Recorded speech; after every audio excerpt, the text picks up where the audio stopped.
ഗൾഫിൽ ജോലിക്കായി പോയ തിരുവല്ല സ്വദേശി സാം വർക്കിയുടെ തിരിച്ചുവരവിനായി കാത്തിരിക്കുകയാണ് വൃദ്ധമാതാവടക്കമുള്ള കുടുംബം. 2 വർഷങ്ങൾക്ക് മുമ്പാണ് സാം വർക്കി ഏജന്റ് മുഖാന്തരം ഷാർജയിലേക്ക് ജോലിക്കായി വിസിറ്റിംഗ് വിസയിൽ പോയത്. ഇന്ത്യൻ എംബസിയിൽ ഉൾപ്പെടെ വിവരം അറിയിച്ചെങ്കിലും 2 വർഷമായി മകനെപ്പറ്റി യാതൊരു വിവരവും ലഭിച്ചിട്ടില്ലെന്നാണ് പരാതി.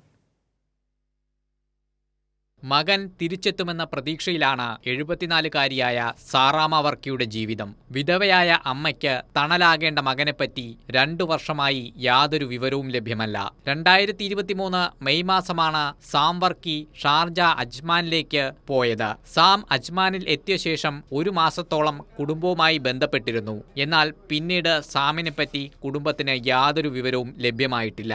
ആലപ്പുഴ സ്വദേശിയായ ഏജന്റ് മകനെ ചതിക്കുകയായിരുന്നുവെന്ന് സാറാമ വർക്കി.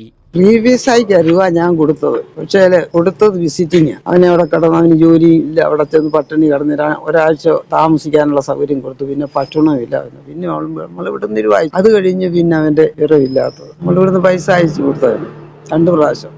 പക്ഷെ ഈ കബീർ എന്ന് പറയുന്ന അവനാ കളിപ്പിച്ചത്, ആലപ്പുഴക്കാരൻ.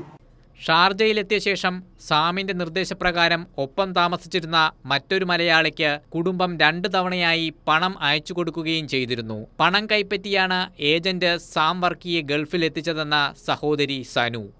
ആലപ്പുഴയിലുള്ള കബീർ എന്ന് പറഞ്ഞ ഒരു ഏജന്റാണ് കൊണ്ടുപോകുന്നത്. അപ്പം വിസിറ്റിംഗ് വിസയ്ക്ക് ഇവിടുന്ന് പോയിട്ട് അവിടെ ചെന്നതിന് ശേഷം ജോലി കൊടുക്കാം എന്നുള്ള ഇതിലാണ് ഇവിടുന്ന് കയറി പോകുന്നത്. 1,30,000 രൂപ നമ്മളെ നിന്ന് വാങ്ങിക്കുകയും ചെയ്യും. രാജ്യസഭാ മുൻ ഡെപ്യൂട്ടി ചെയർമാൻ PJ കുര്യൻ മുഖേന ഇന്ത്യൻ എംബസിയിൽ പരാതി അറിയിച്ചിരുന്നു. സാമിനെ കണ്ടെത്താനായി മുഖ്യമന്ത്രിക്കും പരാതി നൽകുമെന്നും കുടുംബം അറിയിച്ചു. വിഷയത്തിൽ കേന്ദ്ര സംസ്ഥാന സർക്കാരുകൾ ഇടപെട്ട് പരിഹാരം കാണണമെന്നാണ് കുടുംബത്തിന്റെ ആവശ്യം. കൈരളി ന്യൂസ്, പത്തനംതിട്ട.